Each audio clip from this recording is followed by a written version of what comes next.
Good morning. It is Glenn Clark Radio. Let's bring that music down. Yeah, there we go. Good morning, Glenn Clark Radio. I'm Glenn Clark. That's Griffin. So my voice doesn't sound perfect, but if I'm being honest, it is a significant upset. You don't have to fade it out as quick. The more important part is bringing it down. Bringing it down so I can talk over it, very important. Then after that, for the most part, the music will do it, the work itself, right? Like you don't have to get rid of it immediately. It's fine. It just needs to be at a lower level when I start talking so that, things mix and mesh well. We're getting there. Understood. Maybe.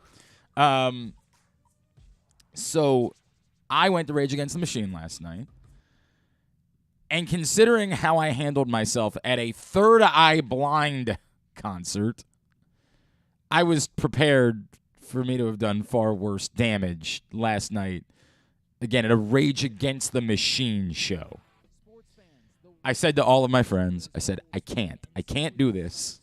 I have to do shows. I have to talk. My voice has to work. I cannot lose my voice tonight entirely. I said, look, if you notice that I'm doing a particular amount of screaming, maybe nudge me, elbow me, remind me. Got an instrument, you got to protect it, the whole thing. And between us, we pulled it off.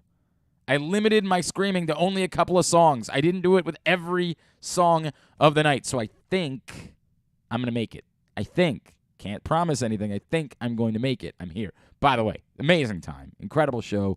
We waited 2.5 years from when it was announced. We've waited, 20 years. My God, it's been an eternity since I had seen Rage Against the Machine. Well worth the wait. They were unbelievable.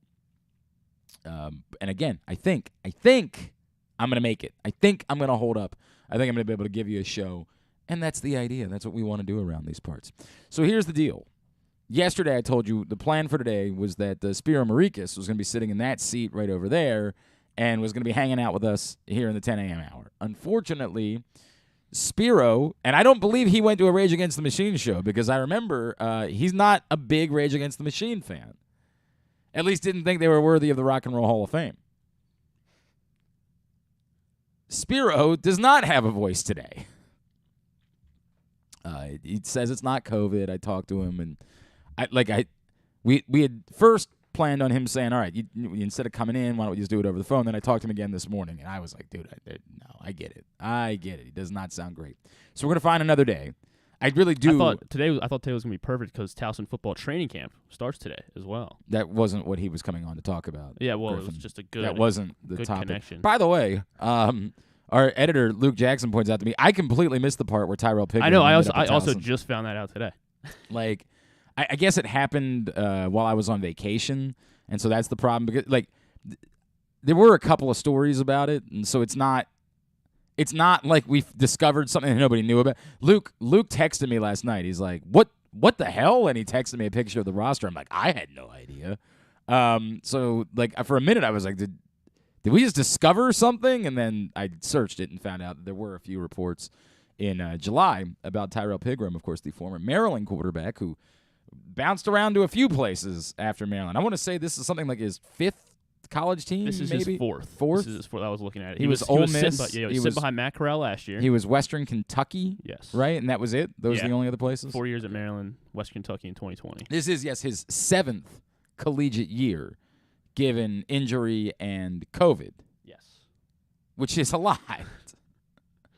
But that's cool. I mean, Tyrell Pickering, this is the funny part, too, is that, most Maryland quarterbacks over the years, I found myself saying, all right, that guy can be the butt of the jokes. I didn't think he was the butt of a joke. I actually thought he could play a little bit. Almost beat Ohio State. Beat Texas. Yeah, I like Tyrell Pickering a little bit.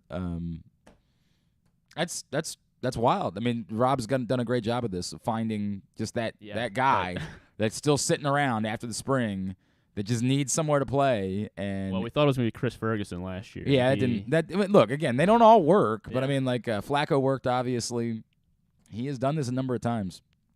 And I presume that means that he'll be the quarterback at Towson I mean, this year. Last year, they'll still say there's a competition in the whole thing, but I don't think Tyrell Pigram's coming here if there wasn't at least a kind of an elbow, like, hey, dude. He'll compete with Tyler Johnson III from UAB, who's been here since the spring. Okay. Yeah, and then also This is the two other guys. Griffin's probably. big moment where he wants to break down. I can break Towson down. football. No. The concern for me going into the season is the offensive line. Here we go. They lost a lot of big offensive linemen. Griffin really thought this was an invitation to do a Towson football segment. I can do it Don't every get me day wrong. if you want.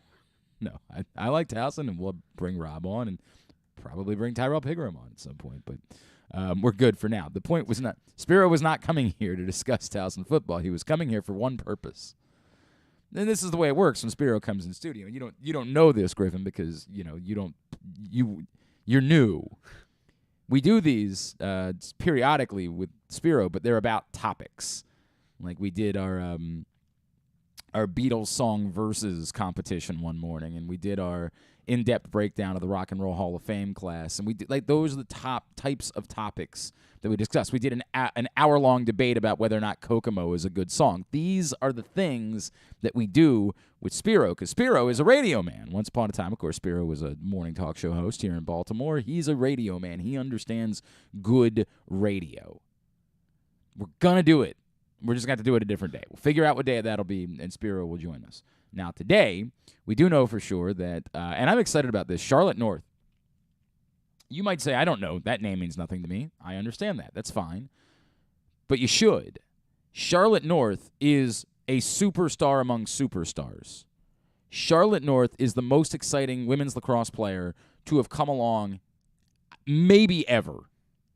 Her skill set, and I don't like this because it sounds like it's being detrimental to other women's lacrosse players. So she's described as playing like a guy.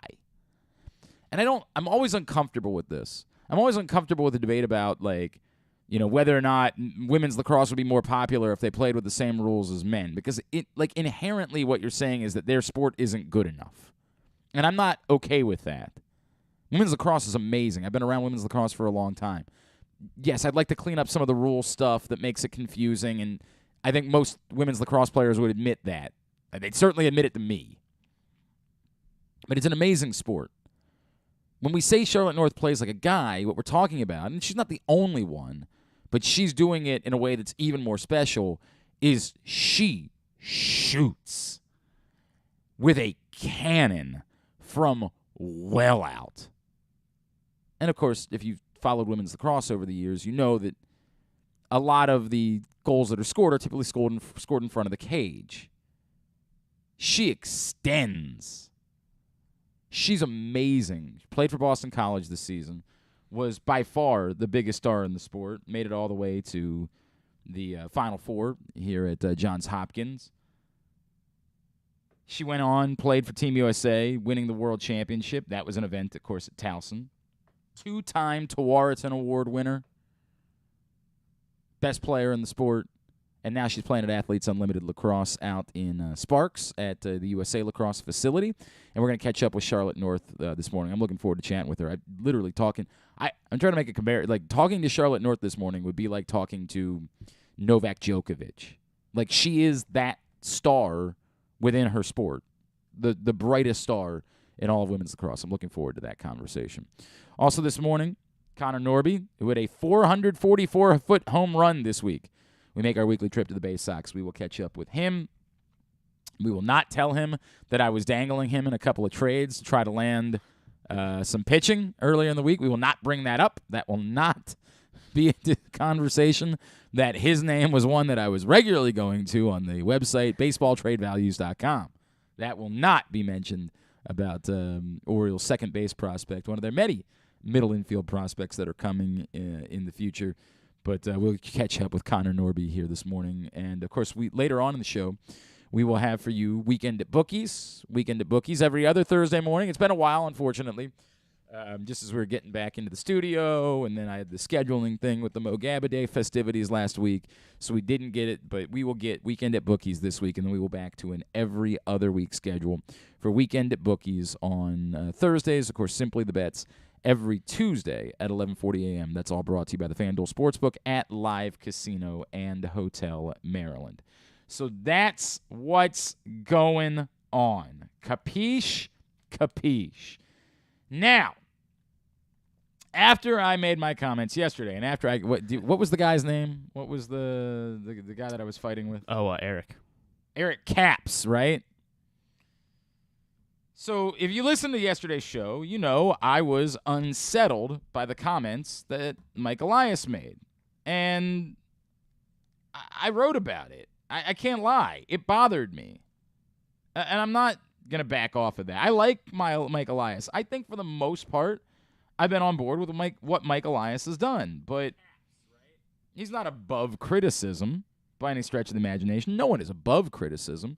But certainly, he has not even built up as much equity as others to be above criticism. He's done a pretty good job. But again, his greatest accomplishment as a general manager is having a team 3 games over 500 on August 4th. He's not actually done anything as a general manager. And somebody would hear that and think it's a shot, but it's not a shot. That's the reality. That's not what he was hired to do. He was hired to do something else. And again, I think he's done a pretty good job of that. But the comments that he made on Monday in the aftermath of trading Trey Mancini were inexcusable. And as I said, my gut was he probably regretted the comments that he made. He got carried away in his own honesty, said something that in hindsight he quickly realized, I shouldn't have said that. I don't hate Mike Elias because of it. I didn't want to fight him. It was unacceptable. And as much as people were talking about how unacceptable it was for the players within the clubhouse, and it was, it's unacceptable knowing that the players in the clubhouse are going to hear that. But the point that I was making is it's unacceptable for the fan base. It's unacceptable for people that are considering going out to baseball games this weekend. I don't know if you heard, it's supposed to be a big weekend at Camden Yards. 30th anniversary celebration. Cedric Mullins bobblehead. Drew Hill concert, and another band that we don't talk about in these parts. Lot happening at the ballpark this weekend. So, of course, it's going to be like 1,000,000,000 degrees. God. But a lot of friends who are assuming that I'm going to join them on Saturday night because they know how much I love Drew Hill. And I intend to because I really do love Drew Hill that much. And so much so, I don't know what I will do while Smash Mouth is on the stage. I will have to walk away. I will probably join them, but I'm telling you, looking at the weather forecast for this weekend, there is a part of me that's like, nope, because it is shaping up to be pure hell. It's a big weekend, and the Orioles are playing good baseball. Now coming off a sweep. I get it. At the time, Mike Elias certainly didn't know they were coming off a sweep of the Rangers, but now coming off a sweep of the Rangers after the Robinson-Chirinos game yesterday, because it's literally a different person every time. It was unacceptable for him to say what he said about the probability. It's not probable that the Orioles are going to win a wild card, make the playoffs. You don't say that. You don't say that because the players can hear it, and they're busting their ass every day. And they want to be here for the long haul. They want to be a part of something special in Baltimore. You don't say it for that reason, but you certainly don't say it to the fan base. The fan base that wants to get on board and fall in love with the Orioles and believes they're watching something special and magical, you don't throw the cold water on it. If it doesn't work out, it doesn't work out. But you never, on behalf of the baseball team, say, guys, come on. We're not doing this. That's insane. Now, I credit Mike Elias greatly. It doesn't erase what happened on Monday, but what happened yesterday goes a very long way, and I hope was a direct reaction to what happened on Monday. I hope that cooler heads sat down on Tuesday and said, oh, man, screwed this one up. Whether it was Mike Elias himself or somebody around Mike Elias said, dude, it's not the end of the world, but you screwed the pooch here. You can't say that. And Mike Elias, again, I think in his heart of hearts is very baseball-centric, is more baseball-centric than he is big picture, organizational health, relationship between city and team. I just don't think those are his concerns. I think his concerns are baseball, baseball, baseball, baseball. So Mike Elias, either on his own or someone around him, says, hey, dude, we got to clean this up. It's not the end of the world. The fan base isn't turning on you, but it was a bad look. What do we do about that? And the answer was Mike Elias hops on a plane, flies down to Texas, meets personally with some of the more significant veterans, and I use that loosely because they're all still very young players, but Ryan Mountcastle, Cedric Mullins, Austin Hayes, guys who've been on the team for a little bit, have earned their own equity here, and almost certainly had to be very bothered by what it is that Mike Elias said on Monday. And he sits down to talk with them about the vision for the team, why they made the moves they made, what he foresees coming. It's up to them whether they want to buy into it. If Cedric Mullins was pissed off about the Orioles trading Trey Mancini, he has the right to be. And I don't know that. I have no reason to think that. But if that's what he felt, if he was deflated on Monday night because the Orioles traded Trey Mancini in the middle of them trying to put together a playoff push, he has every right to feel that way. You feel like you're running, and all of a sudden someone comes by and throws a banana in front of you, you're going to be mad about that. And if that's how Cedric Mullins or Ryan Mountcastle or Austin Hayes or whoever felt when the Orioles traded away Trey Mancini, they have every right to feel that way. And Mike Elias went and tried to lay out his vision. Hey, look, I get it. You're a stakeholder now in this. You're a part of what we're doing. Let me talk to you about what the plan is. And now it's up to them if they buy into the plan or not. And nobody can force that. But Mike Elias did the right thing by going and personally talking to those guys and saying, I want you to know what's going on. Because you're a part of it now. You're here. You're one of us. You deserve to know. Let me tell you. Then he meets with the media. And it's not like he apologized for what he said on Monday, but he went a long way to make it go away. In politics, we call it walking back. It's spinning, if you will. His statements yesterday, the biggest issue, if you remember in the column that I wrote and what I talked about, were that you can justify the moves that were made. You can. You don't have to, and you certainly shouldn't celebrate them. That's absurd. But you can justify them. But the biggest problem is that the priority was not about next year. And next year should be when it is that the Orioles are ready to make a leap. You don't go from this to winning a World Series. There are steps in between there, but they are determined steps. They are pointed steps that you take as a franchise, that you say, we're going to do what's necessary to build a roster that is more capable of competing. So when somebody says, hey, look, come on, the Orioles aren't winning the World Series next year, I know that. But you don't go from fledgling to winning the World Series. That's not how this happens. You build something. You put the pieces together. You get multiple good players. You go through growing pains. You lose in the playoffs. You understand what that feeling is like, and you get better because of it. You take incremental steps, and then you culminate that by winning a World Series. There are so few examples of teams that were completely off the radar that went on to win a World Series in modern history. The Orioles need to be a team that takes a step.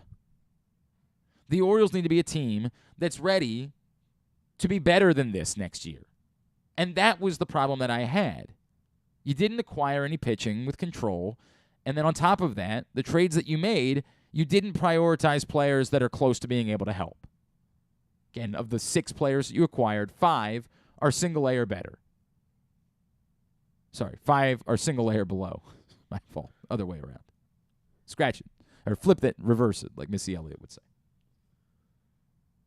So that was my issue. Now, as I said yesterday, of course, you have the right to go spend money this offseason, and you have the right to try to change it. And that's the important part of what Mike Elias said yesterday. The important part of Mike Elias's comments were him declaring it's on. I wrote a column a couple weeks ago, and the headline was, "It's time for the Orioles to say it's time." And I didn't say be reckless. I didn't say go all in over this season. It's to say the next coming years, that there isn't any more rebuilding to be done. And that would be my problem if I wanted to say the moves were unjustifiable. It would be that they still represented a bit of a rebuild, a bit of a tearing down of the pieces they tore down. I get it. They didn't trade away Ryan Mountcastle. They didn't trade away Austin Hayes. They traded away pieces that you could understand them not necessarily seeing as critical pieces of the next couple of years. But they needed to declare. And I said, it's time to say it's time. Mike Elias said, it's lift off from here. That's his quote. It's on. And that's what this fan base needed to hear. I can live with the fact that it's not likely that they're going to do something of significance. I'm still not okay with him saying it's not probable they'll make the playoffs. Why in the F not? And I go back to the same thing. I get it. By the way, you're still, even after you swept the Rangers, a game and a half out of a playoff spot. But a game and a half. Think about that. A game and a half out of a playoff spot.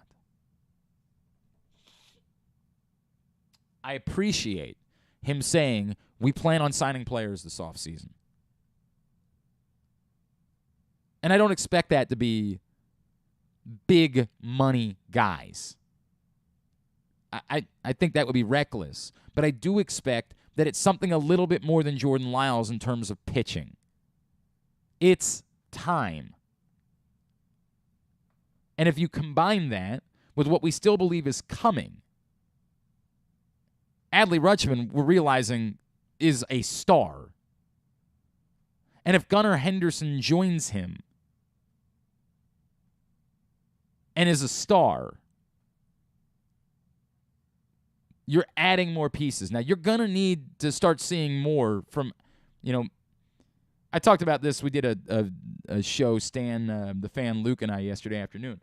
They do still have a problem with looking around a lot of the rest of their offensive players and trying to figure out who's really a stalwart kind of rock star guy they can plan around for the next 5 to 10 years and who's a decent player. Like, I like Ryan Mountcastle, but if you're promising someone first base and those at bats for 5 to 10 years, that guy's got to be a 25 to 35 home run hitter. You can't be a good bat. You can't be a live bat and be promised first base for a prolonged period of time. You have to be an outstanding bat. You have to be a true middle-of-the-order power hitter. We'll see. We'll see. Those are some of the other things they're going to have to deal with in the coming years because they will likely also have to make painful decisions and fortify their offense in other ways. And some of that, again, could come internally. A Heston Kjerstad, a Colton Cowser, a Kobe Mayo down the road, a Connor Norby. It could come internally. That even better bats are on the way. But they need to spend money on pitching for now, for sure. For sure, they have to spend money on pitching this offseason. They might decide to spend money somewhere else. They might decide, yes, we have other middle infield prospects coming, but we've got to do better at second base, and if there's an option out there that we like, we're going to do it. Money needs to be spent. There needs to be a determined effort that we are moving into a different tier. We're not going to be a competitive, plucky, good story next year. We're going to be a team that goes into the season believing we have the right to compete and putting a roster together that can. Now, that still has to be done. And that's the secondary part of this. Mike Elias coming out and saying these things yesterday, all well and good. And again, greatly appreciated, particularly after his faux pas on Monday. I am very happy. I am pleased with the comments that Mike Elias made. I think they went a long way for me to be able to sell and get back on board. It's easier for me to say, look, I still see it. I still get it. I was frustrated, but I get it. I'm still not going to celebrate the moves that were made. You're not going to get me to do that. And yes, of course, Trey Mancini hit a home run in his first at-bat as an Astro. Of course he did. And of course, on Twitter, everybody pointed out that it's a ball that would not have been a home run at Camden Yards. I understand. Of course, that's what would occur.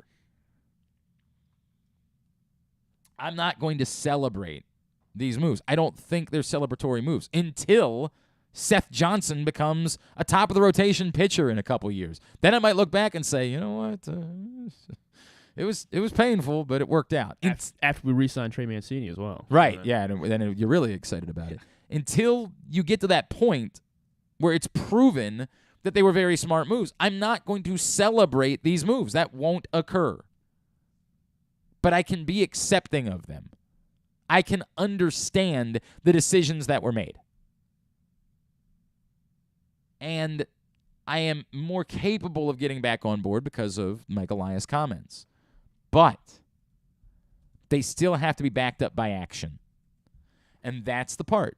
And Stan brought it up yesterday, and he's not wrong. And it's something that will be brought up by plenty of the type of Orioles fans that I described to you that exist. And you might not be one of them. Eric Caps. That's fine. You might be someone who's just completely in lockstep with everything that this organization is doing. But that doesn't mean that there is an obligation for the rest of the fan base to feel the same way. And in fact, the history of the franchise would suggest otherwise, would suggest that it's far more insane that you're just on board with everything. Now, I'm not telling you that.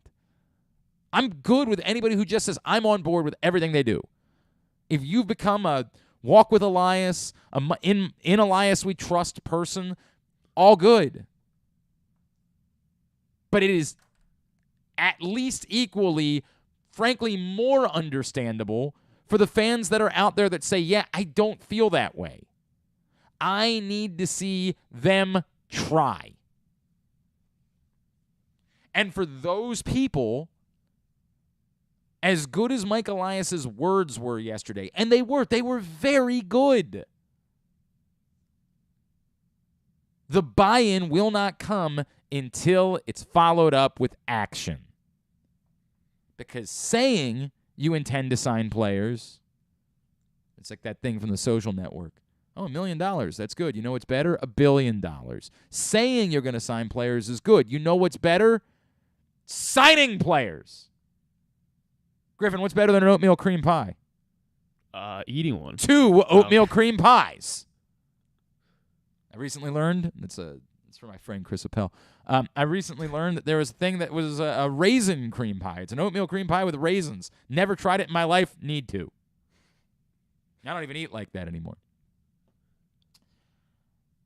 It's talking about signing players is good. It's good. It encourages your fan base. It makes them believe that there's the ubiquitous there. I like it. Far better is doing it. Far better is backing it up. Because that's the type of thing that can't be ignored. And no, it's not going to be, they're not becoming the San Diego Padres. They're not going out and getting Manny Machado and then following that up in the coming years by signing everybody else or trading for everybody else. The Orioles aren't going to do that. But doing something that shows that they're willing to fortify a decent foundation with additional parts that can help accelerate the process will go a long way to getting this fan base to understand. And in the meantime, if they keep winning, despite the fact that on paper their roster is not that great, that'll go a long way too. It'll go a long way that when the Rangers throw their best pitcher, with Perez had won 10 straight games, something like that yesterday.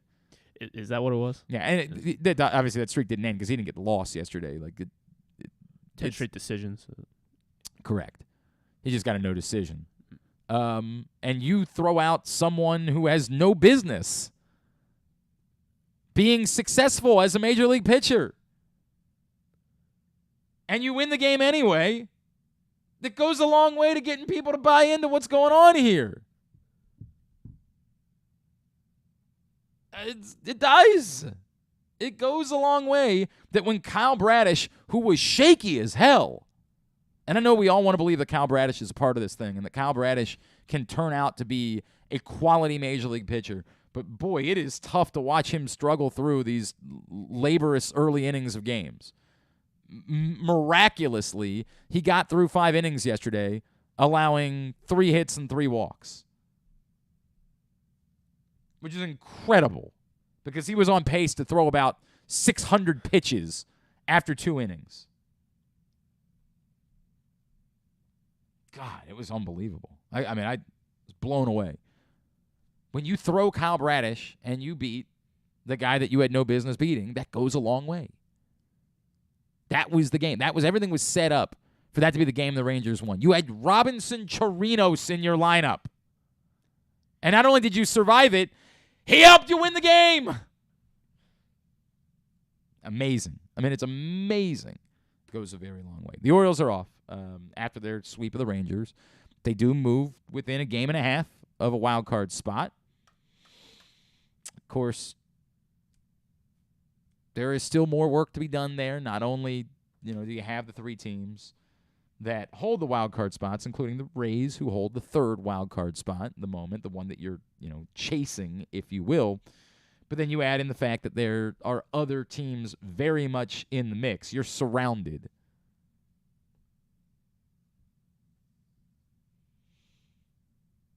Is it 2 games? I think at least it was 1.5 after the day games yesterday. No, maybe somebody won. Maybe I'm reacting. No. These, for whatever reason, ESPN has not updated their standings. I don't know why that is. That's a really goofy. It is bit. 1.5. Yes. Yeah, it's a game and a half. Half behind Cleveland. Right. Correct. 1.5 behind Tampa. Correct. I'm like, what the hell? I don't know what's going on with the ESPN standing page this morning, but I'll go somewhere else. It's a very, very weird bit. Yeah, exactly. Game and a half behind Tampa, a half a game behind Cleveland, but then again, Chicago, a half a game behind them, and Boston, a game and a half behind them. It's a mess. It's tough to fight through all of that. And you're 4.5 behind Toronto. It's not impossible to chase down, other wild card teams, but it's tricky. We'll see. That's all we can keep saying. We'll see. They open up a 3-game set against the Pirates tomorrow night as they celebrate the 30th anniversary of Camden Yards this weekend here in Baltimore. All right. I'm trying to think if there was anything else that I wanted to cover here at the top of the show. I don't think there was. The NFL is, of course, appealing the Deshaun Watson suspension. I understood what Nick Wilson was saying the other day. We're like, hey, you did have a female. You can't. There is way too much pressure on the NFL right now. The court of public opinion came down so hard on them and how brutal this was.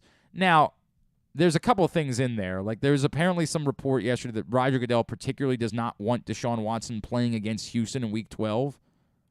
I don't get that at all. That makes no sense. Why would it be because he used to play there?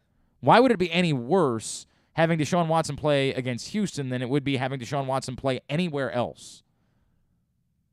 Like, do you think that the crowds are going to be more receptive to Deshaun Watson in other towns? Like, if what you're worried about is it's going to be an ugly scene and he's going to be booed. I would think it'd be worse in Baltimore if he returns for Week 7. I mean, that's going to happen wherever he goes. I get it. Deshaun Watson used to play for the Houston Texans. We all are aware of that. Like, we all have access to Wikipedia. But the notion that, like, it's somehow going to be that, I saw that kind of floating around yesterday, and I was like, what the hell is that? They might cheer that he's gone. And they're like, I don't know about that. It just made no sense whatsoever. Whatever decision should have zero to do with whether or not he plays in that game. If your belief is that the precedent is bad and you need to set a new precedent, That I agree with. But whether or not he plays in Week 12, irrelevant. I mean, completely, utterly, 1,000% irrelevant. In no world am I thinking about that game in how long Deshaun Watson should be suspended for. The word was the NFL wanted it to be the entirety of the season and the postseason. And frankly, I'm on board with that. And like my buddy Greg Rosenthal from NFL Network said, that you come around to the idea that if that's what the NFL wanted, that's what the NFL is going to get because they have the power to do it. Roger Goodell has the power to appoint the person that's going to hear the appeal, and there's no getting around this. The Players Association ultimately caved on this one. They've got the power. So I think it's fair to assume that it's going to at least end up being longer than 6 games. Will it be the entirety of the season? Don't know. But I think it's fair to assume that it at least ends up being longer than 6 games. All right. Today's show is brought to you by Glory Days Grill. I shared the picture out yesterday on Facebook and Twitter if you missed it. If you have not tried the opener, the flash fried pork belly with the Korean No. 2 sauce, holy hell, you need to get there now in order to try it. You will lick the bowl. Or at least do what I did and run 2 fingers inside and then lick your fingers. It's that good. Cracker Jack Sundae, South Carolina barbecue chicken. So many delicious things on the summer seasonal menu at Glory Days Grill. The opener is perfection. Go to glorydaysgrill.com to find out more. Get your order in right now for your neighborhood Glory Days Grill. Charlotte North is a star of stars, and we're going to meet her next. It's Glenn Clark Radio.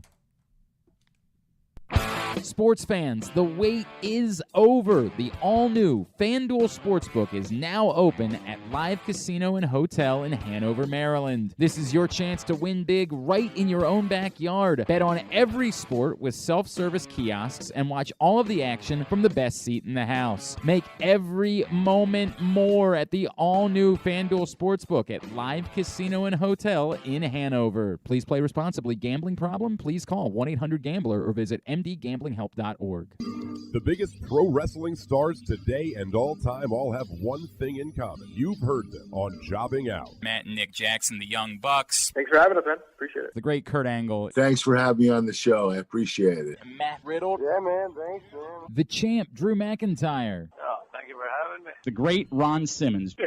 Keith Lee. Appreciate you guys having me, man. Bill Goldberg. My pleasure. Charlotte. Thank you so much for having me. Mick Foley is with us. This is the greatest name for a wrestling show I've ever heard. MJF. I'm glad you're happy I'm on this show because I'm freaking miserable. Le champion. Chris Jericho. Le champion. AJ, Aaron, Brandon, and Glenn are talking pro wrestling every week on Jobbing Out. Find it at PressBoxOnline.com/radio, iTunes, and SoundCloud. The Toyota Tacoma comes in a wide range of models and trim lines. You can choose the perfect Toyota to reflect your unique personality and driving habits. Check out buyatoyota.com for deals on new Tacomas from your local Toyota dealer today. Stan the Fan here, welcoming back one of my favorite sponsors, the Costas Inn. And everybody around Baltimore knows the Costas Inn is a great place to go and grab crabs, steaks, salads, soups, whatever's on your mind to eat in person. But did you know that the Costas Inn has upped their game? They are now one of the premier takeout places in Baltimore. Give them a call now to order your food, 410-477-1975. That's the Costas Inn over 4100 North Point Boulevard.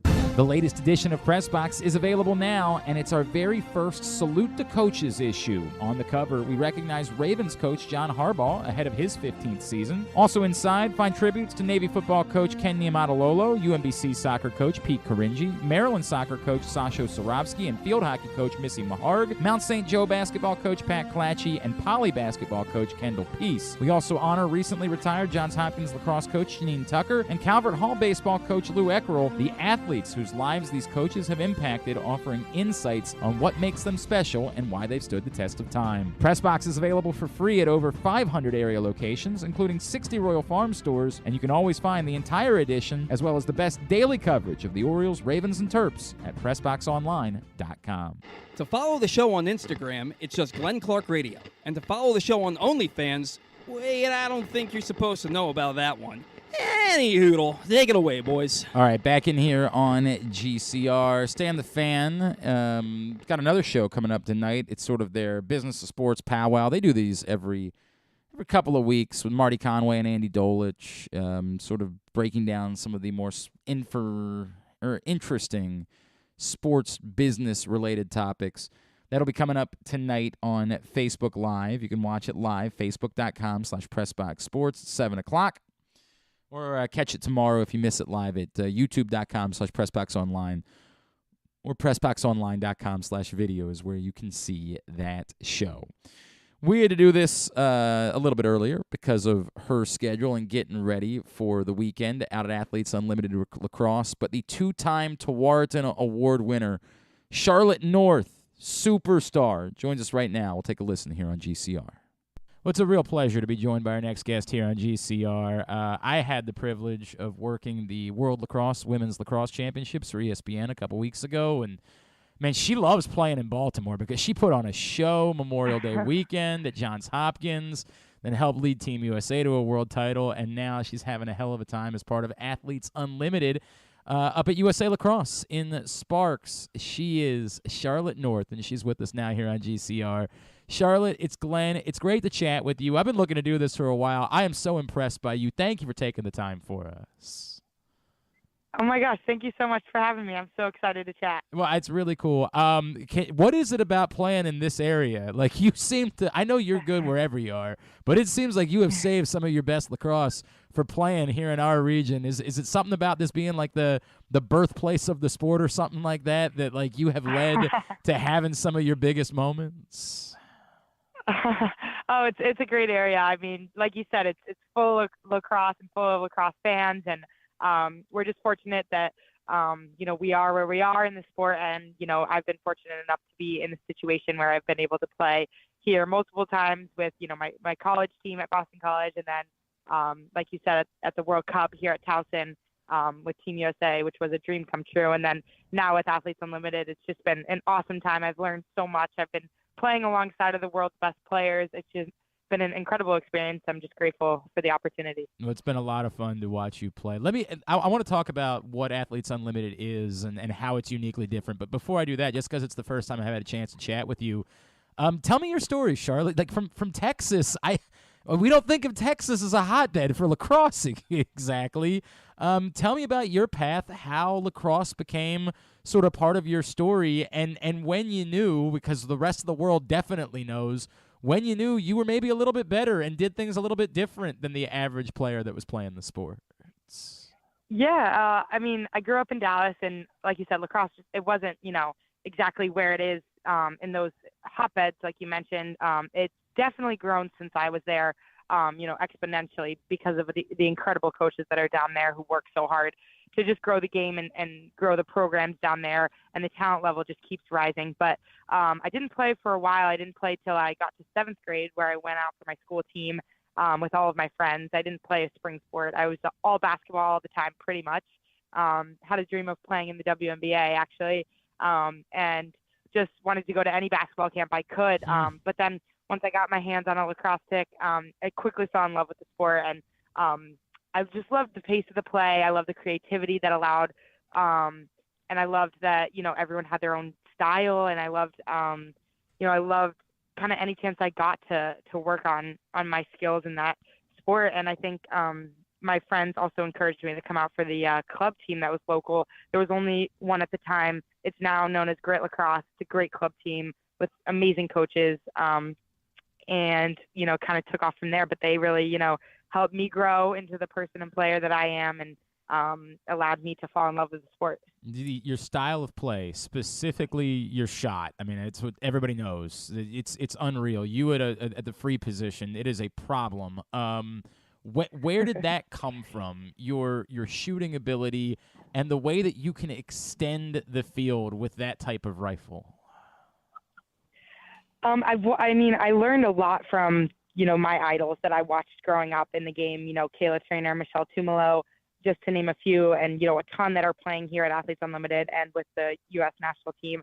I would study them, every single week, anytime they were playing, whether it was streamed somewhere on YouTube, highlights, whatever it was, I would just study them so much and watch any chance I got. And I would watch a lot of men's lacrosse too. And I still do. I'm a huge fan of both games. And I love, like I said, just to study how everyone's style is different and everyone's different, kind of mechanics and ways of doing things. And I love just the element of stick work. I loved increasing, a range of stick work, whether it's, taking your hands back and getting them off your body or, shooting from different levels, sidearm, underhand, overhand, around people, things like that. I just love studying that part of the game. And just it allows for some more creativity. So I think it's awesome, but I definitely, wouldn't be here if I didn't study and watch, some of the greatest that have ever played this sport. She's Charlotte North. She's with us here on GCR. Athletes Unlimited continues tonight at USA Lacrosse up in Sparks, right down the street from the Hunt Valley Town Center. You know the area. It's an incredible facility. The games are all being broadcast on the ESPN family of networks. And, Charlotte, let's talk about this event because it is so much different than anything else within the sport. For people that don't know what Athletes Unlimited is, how do you explain it and what makes it so appealing for players?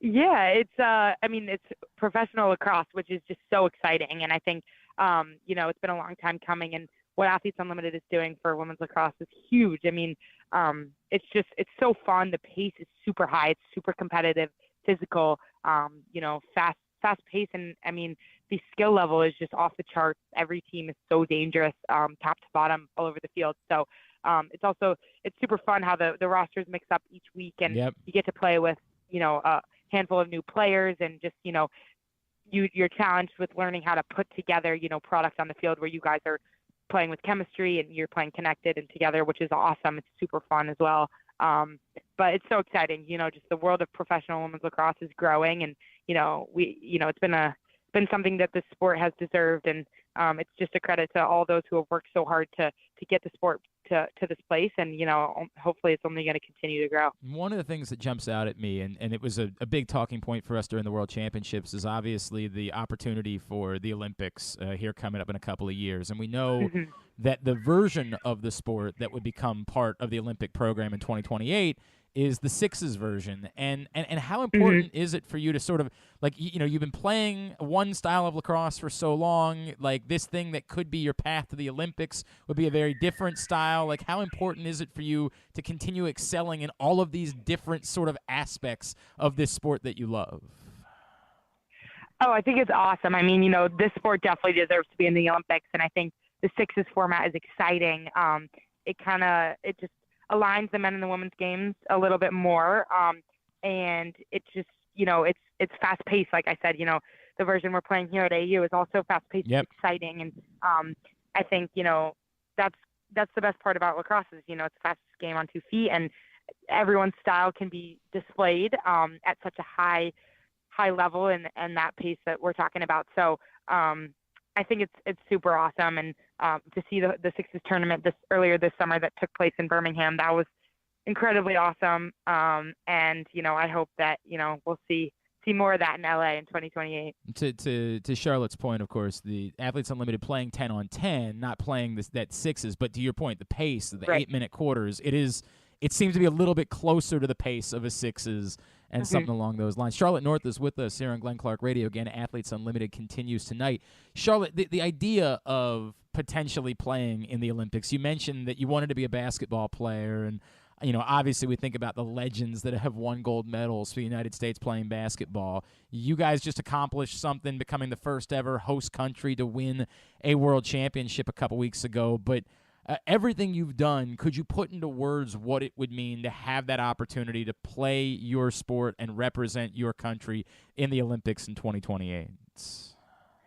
Oh, gosh. I mean, I think that would be pretty indescribable. I mean, I just think there are so many people in our lacrosse community who have just worked so hard to get the sport to where it is, and especially in the women's side, I think, just have pushed to get, the coverage and the media exposure and the accessibility of women's lacrosse out there, and just, kind of it's what it's deserved for a while, but it's because of those people who have worked so hard to kind of push the sport forward, and to see, maybe that result in entering into the Olympics would be just unbelievable. And I think, it's going to happen. I'm positive, and I think it's going to be, just a huge step forward. We're rooting like hell for it. I can promise you that.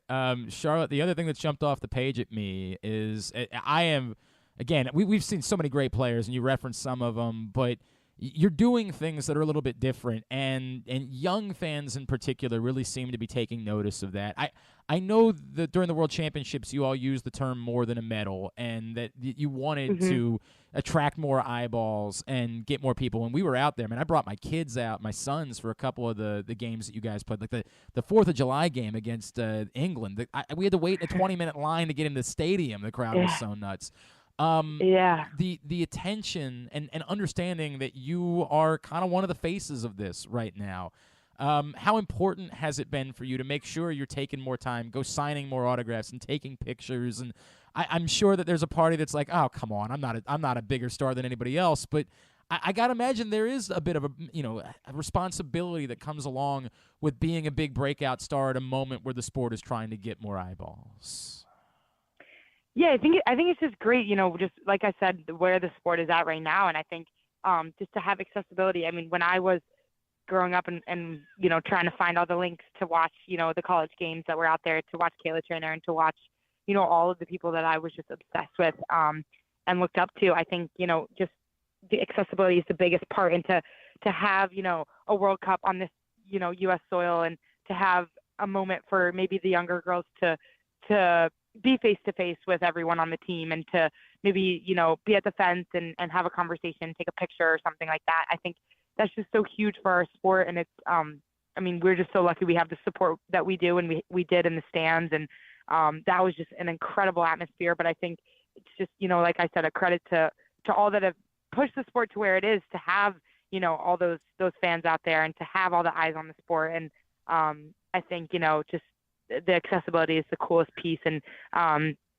so inspired by, all of my teammates that I got to play with. And, as a group, we want to, inspire the next generation of female athletes to really go for, whatever that is that they want to do and that they're passionate about. I mean, it's incredible to see. It's really powerful to see the impact that is being made and the opportunities that are being created. And I appreciate all the things you're saying. My friend Taylor Cummings and I were talking about you a couple weeks. She's like, man, she hears there are girls chanting her name, and she goes over and talks to every single one of them. And that is a powerful thing for you to be doing, Charlotte North. That is incredible. All right, so Athletes Unlimited, as I mentioned, continues tonight, 6:30 at USA Lacrosse. If you can't make it out, you can watch ESPNU and ESPN2 coverage tonight, and then Saturday and Sunday on TV and also on ESPN+. Let's get some plugs in for you, Charlotte. Your brand, social media, things along those lines. Where can people be following along with, really, to me, one of the most exciting young athletes in all of sports? Yeah, social media, Instagram, Twitter, Charlotte North 8, and I'll be doing some camps and clinics around the U.S., so be on the lookout for those. And I hope to just, really connect with the next generation of lacrosse players, and, hopefully get to interact with them and train with them, which would be really fun. It's awesome. auprosports.com is the website to find out more about Athletes Unlimited. Just click on lacrosse right there, and you get more information. It's an incredible event. Get out to Sparks. It's a wonderful way to spend a night. Tonight or throughout the weekend as this event continues. Charlotte North, I mean it. It's truly been a joy watching you play. I can't tell you. You're an exciting athlete that's doing a lot of things for this sport right now. A pleasure to chat with you this morning. Thank you for taking the time for us. Oh my gosh, thank you so much for having me. This is awesome. I'm telling you, she is a superstar. You need to be aware of Charlotte North, who is remarkable, just an incredible athlete to watch. Get out this weekend to Sparks. Check her and all of the stars of the sport out right here in our backyard at Athletes Unlimited Lacrosse. Winding down for hour number 1 of today's program. It has also been brought to you today by the, you know what? This one's brought to you by your local Toyota dealer and buyatoyota.com. Whether your focus is luxury and comfort, convenience and technologically advanced connectivity, or sporty performance and aggressive styling, we've got the perfect Highlander for you. Check out buyatoyota.com for deals on new Highlanders from your local Toyota dealer today. Connor Norby from the Bowie Baysox is going to join us next. He just hit a ball that I still think hasn't landed yet. We'll talk to him about that and so much more. It's Glenn Clark Radio. Visit Howard County presents the 2022 Major League Quidditch Championship, a Harry Potter-inspired, real-life, full-contact, mixed-gender, 12-team Quidditch tournament happening at Troy Park in Elkridge, August 20th through the 22nd. For tickets and more information, go to visithowardcounty.com. Maryland, be open for it. Hey Birdland, join in on the fun and celebrate the 30th anniversary of Oriole Park at Camden Yards on Saturday, August 6th, as the O's take on the Pittsburgh Pirates at 5:05.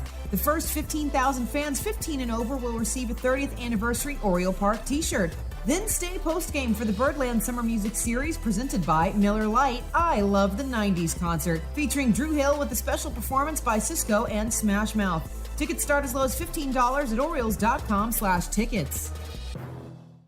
Sports fans, the wait is over. The all-new FanDuel Sportsbook is now open at Live Casino and Hotel in Hanover, Maryland. This is your chance to win big right in your own backyard. Bet on every sport with self-service kiosks and watch all of the action from the best seat in the house. Make every moment more at the all-new FanDuel Sportsbook at Live Casino and Hotel in Hanover. Please play responsibly. Gambling problem? Please call 1-800-GAMBLER or visit mdgamblinghelp.org. That first sip. That first bite.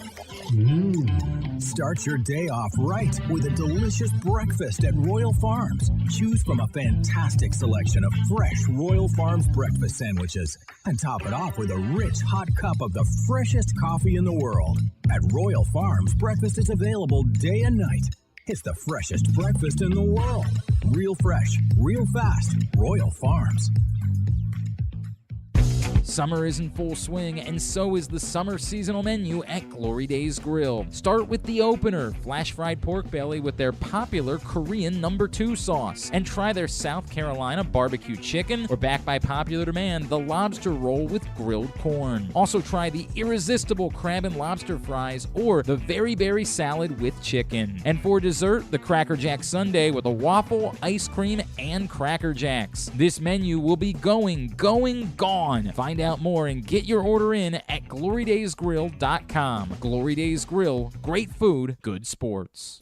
The 2022 baseball season is in full swing, and the future is brighter than ever for your Baltimore Orioles. I'm Paul Valley. And I'm Zach Goodman. And together we bring you the Bat Around every Saturday from 10 a.m. to noon with everything you need to know about the Orioles and baseball as a whole. From veterans like Cedric Mullins, Austin Hayes, and Ryan Mountcastle, To young stars like Adley Rutschman, Grayson Rodriguez, and DL Hall. we've got you covered for every game, every pitch, And every debut. You can watch us at youtube.com/PressBoxOnline and Facebook.com/PressBoxSports, or you can listen at PressBoxOnline.com/radio. So join us live on the Bat Around every Saturday from 10 a.m. to noon right here at PressBox Sports. It's statistically proven that the show sounds better if you're not wearing pants. Like me, right now. You're listening to Glenn Clark Radio. Into hour number 2 of today's program, and it's time for us to make our weekly visit with the member of the Bowie Baysox. And today we catch up with second baseman Connor Norby, fresh off the other night, him hitting a ball 107 miles an hour that traveled 444 feet, a ball that literally no one even bothered to attempt to move because off of the bat, you knew it was a goner. Connor Norby, good morning, my friend. Thank you for taking the time for us. No problem. Thanks for having me. Dude, when you hit a ball like that, like, what is going on inside your head? Because you knew, like, the moment it came off your bat, right? I mean, I kind of black out when I hit one. So there wasn't too much going on in my head. Dude. It was making sure I was touch every base. Right. Don't screw this up somehow. Whatever you do, don't screw it up. Kind of take me back. Like, when was the first time in your life that you hit a ball so far that you're like, oh, I'm a little bit different than everybody else. I mean, I think that's the farthest ball I've hit, not like that I can remember. But I mean, I hit some in college here and there that I was like, okay, like that went a little further than I thought it would go. But that's just not my game to try to hit balls that far. For me, home runs all count the same. It doesn't matter if it barely goes over. It's a home run. Now, and wait a second, though. I'll take them anyway. What about petitioning for a rules change so that maybe a 440-foot home run would count for, like, an extra run or something like that? I feel like maybe we should start looking into this. I just know that Baltimore's got the farther wall. That's true. You got to be ready for it. Yeah, that's a great point. You got to be ready to clear that fence, man. Connor, it's great to get. And by the way, the power in general, since you made the jump to Bowie, you're on pace to kind of obliterate the numbers you'd even put up power-wise at Aberdeen. Is it something, and it's not all happening at Bowie, right? Obviously, this home run the other night didn't happen at Bowie. Like, what is it from a power perspective? Maybe was it just coming, and wherever you were going to be, it was really going to start clicking in at some point during the course of the season?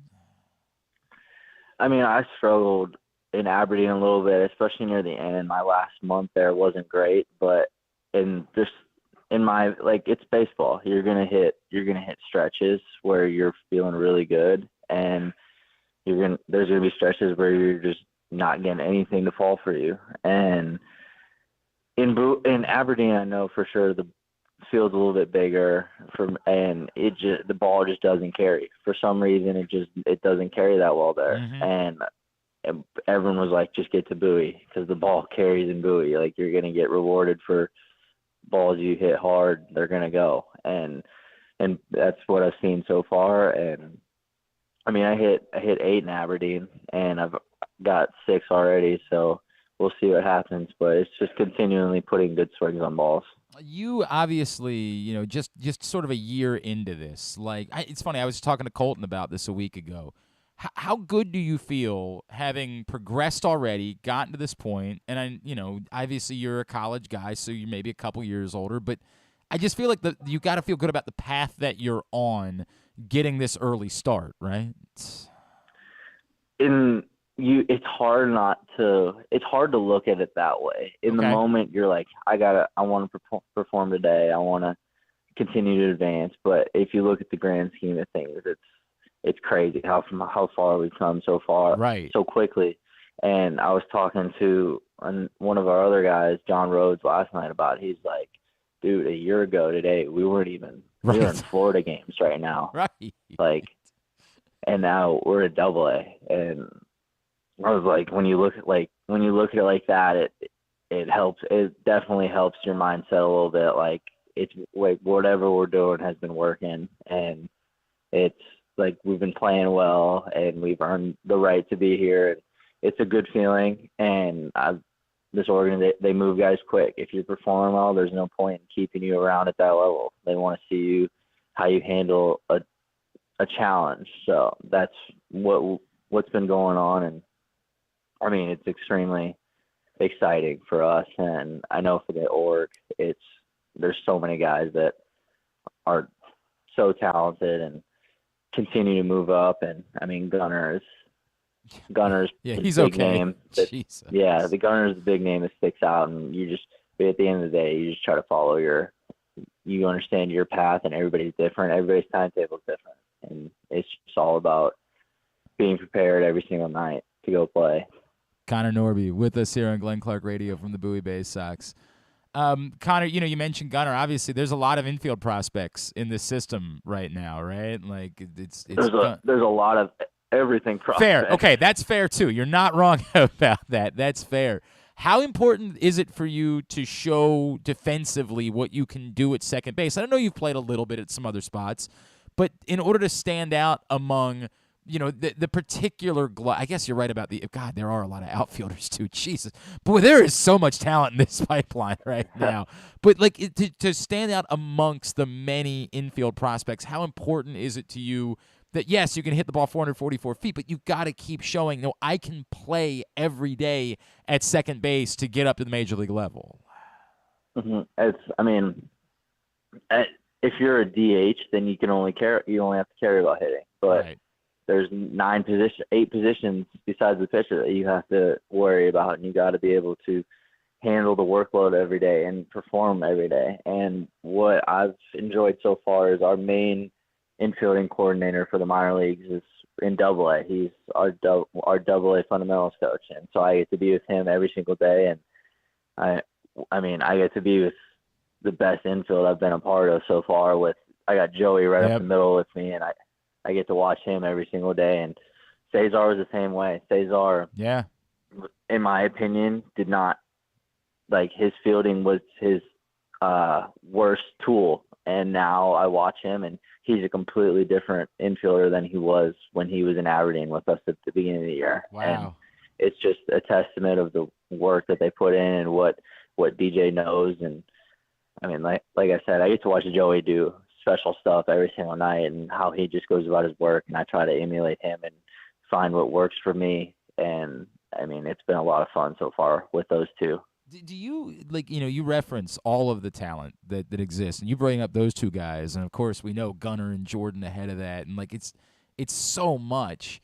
And then what's going on at the major league level right now? How much of that kind of bleeds through, and how much do you guys throughout the system feel like something special that's happening here, and the opportunity you have to, this is a team that appears to be in an organization that appears to be on the trajectory to be competing to do really special things in the next couple of years?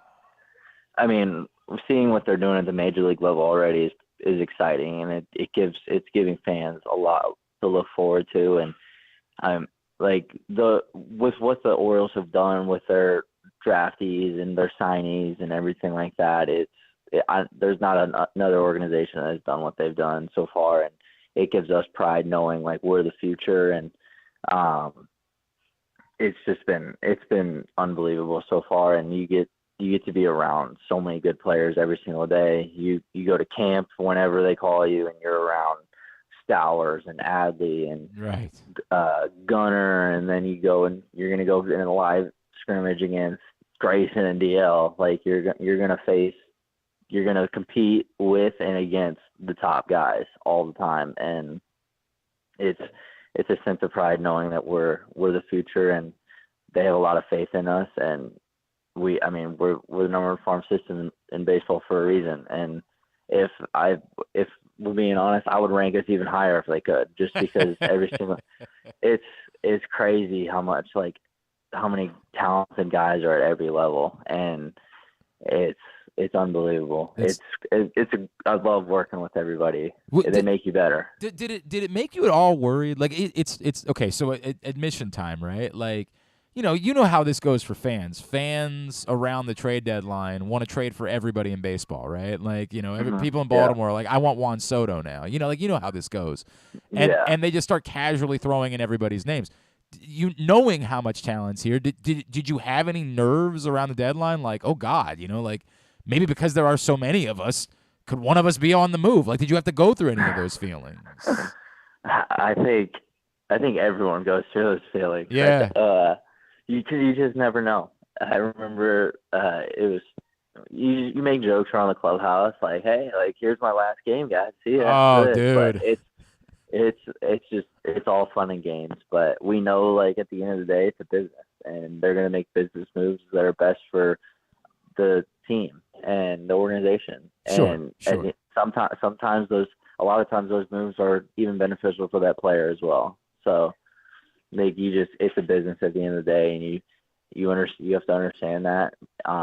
But we weren't too worried, I think. To be honest, did anyone pull a prank? Did anybody try to elaborately make someone believe that they had been dealt? Oh, Kaiser did. Really? Okay. All right. Tell me the story. Kaiser did on Joey. Joey was we were all messing around about it, and Kaiser decided to *667 Joey's phone during before the game one day, and it was Joey knew it was Cowser immediately, but I thought it was hilarious. All right, so he didn't even get anything out of it. Like he didn't get the answer, the call, and like at least he didn't get to mess